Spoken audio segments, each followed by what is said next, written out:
Au Japon, il existe des centaines de produits exclusifs qu'on ne trouve que là-bas. Je suis allée dans le parc Universal Harry Potter à Osaka et aujourd'hui, je vais vous présenter tous mes petits achats que j'ai ramenés de là-bas. Le premier, c'est cette magnifique shop de bière au beurre que j'ai consommée aux 3 balais. Donc c'est une shop exclusive de là-bas. Et là, à Orlando, ils en ont sorti une toute nouvelle, donc je vais clairement me l'acheter également. En plus, il y en a deux. Il y a la version normale et la version de Noël, donc je ne sais pas encore laquelle je vais choisir. Et en tout cas, elle est trop canon celle-ci, elle est en étain. Je vous ai parlé d'Orlando car j'y retourne dans quelques jours, donc dans les parcs et également dans la boutique Harry Potter à New York.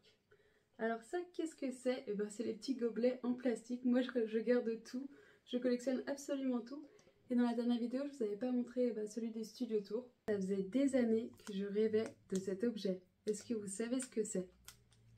Alors c'est la tablette de chocolat que Lupin offre à Harry dans Harry Potter 3.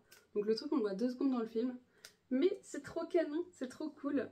J'en ai ramené plus pour pouvoir en goûter, mais je vous avoue que j'ose pas du tout les ouvrir. J'ai une passion pour Honeydew, il suffit de voir ma petite étagère thématisée. Et regardez, il y a une boîte à bonbons Bertie Crochu. Elle est trop canon. Donc on peut l'ouvrir comme ceci. Hop. Et il y a plein de sachets à l'intérieur. C'est incroyable. Les Japonais font beaucoup d'offrandes, c'est pour ça qu'ils ont beaucoup de petits produits comme ça. C'est trop canon. Par contre, à l'intérieur, franchement, ça pue les bonbons chelous. J'ai également pris cette boîte à choco-grenouille. Encore une fois, elle est magnifique. En plus, je trouve ça cool si on veut ranger des objets dedans. Après, à tout moment, elle reste toujours dans ce paquet-là. J'aime trop comment ça rend. Et du coup, il n'y a pas de carte de choco-grenouille dedans. C'est juste le petit chocolat. J'ai aussi pris ce stylo choco-grenouille dans la boutique Honeydew pour compléter ma collection de stylos. Toujours chez Honeydew, j'ai pris cette petite boîte de Drobbles. Donc ce sont des chewing-gums. Regardez, ils ont cette forme-là. Donc ils sont ronds et bleus. Et encore une fois, eh bien, il y a ça qu'au Japon. On passe à la collection bière au beurre avec cette magnifique boîte. Attention. C'est trop beau, hein, je m'en remets pas. Donc on a tous ces petits sachets. En plus ils sont trop bien entrecalés. Regardez avec des petits supports. C'est trop beau. Et tout est estampillé Universal Studio Japan.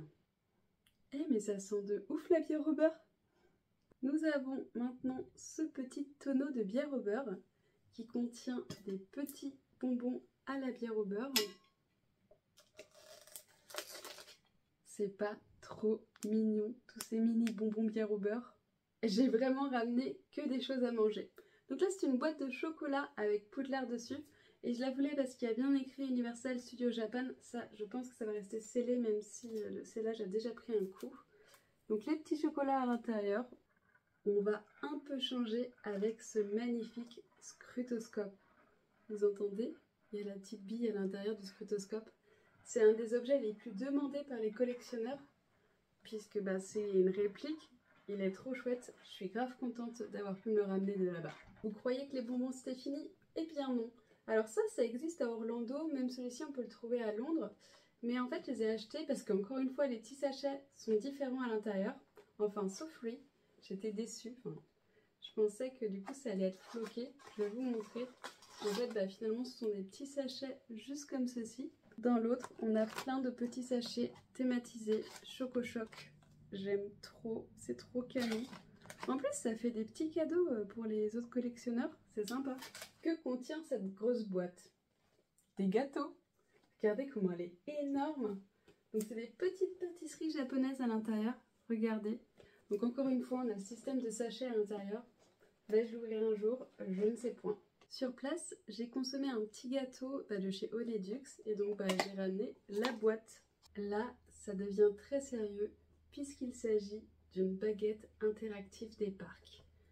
Donc, hop, dedans, ça contient la carte avec tous les sorts qu'on peut lancer dans le parc. Et donc, voici à quoi ressemble la baguette que j'ai prise.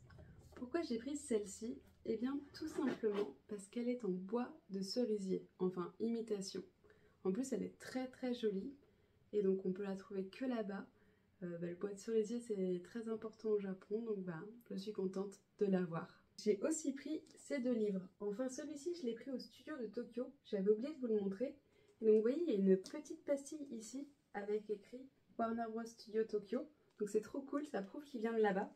Je voulais faire la même chose avec celui-ci, qui est le tome 2 à Osaka, sauf que il n'y a pas de pastille. Mais je l'ai quand même pris parce que je me dis que c'est trop chouette que le livre vienne de là-bas. Et j'ai totalement craqué sur les livres là-bas. En fait, je me suis pris l'intégrale d'Harry Potter en japonais. Et ça correspond à 20 livres. Pourquoi 20 livres? Parce qu'en fait, ils séparent les livres en plusieurs parties. Donc les premiers tomes, il n'y en a pas beaucoup. Le tome 5, c'est là où il y en a le plus évidemment. Et en fait, toutes les couvertures étaient vraiment magnifiques. Donc j'en ai pris un, puis deux, puis trois, et puis je me suis dit c'est foutu, on prend l'intégrale. Voici donc l'intégrale de Harry Potter en japonais dans mon étagère. Et en fait, regardez, c'est comme des mangas. Je trouve ça vraiment trop stylé.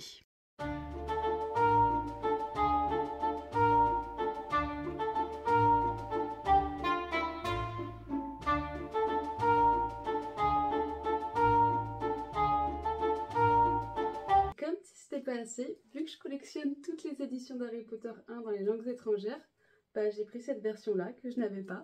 Je suis totalement dans l'abus. Du coup, les livres que je vous ai montrés, je les ai achetés en librairie. Et du coup, oui, on a quitté le parc Universal. Et à Osaka, il y a la House of Minalima. Donc c'est une exposition du travail des designers de la saga. Ils n'avaient qu'un seul produit exclusif qui ne m'intéressait pas. Donc j'ai pris ce petit carnet de là-bas. Puis c'est trop cool, en vrai, il y a écrit Osaka. Mais ce carnet-là, on le trouve également à Londres, sans la photocopie qui est à l'intérieur, qui rajoute ce qu'on peut trouver à Osaka. Je voulais vous dire merci pour l'accueil que vous avez fait sous mes dernières vidéos. Ça m'a fait très plaisir puisque j'ai pas été active ces derniers mois. Et également, je vais essayer de vous tourner un maximum de contenu à Orlando et New York. J'espère que ça va vous plaire. En tout cas, moi je vous dis à très bientôt.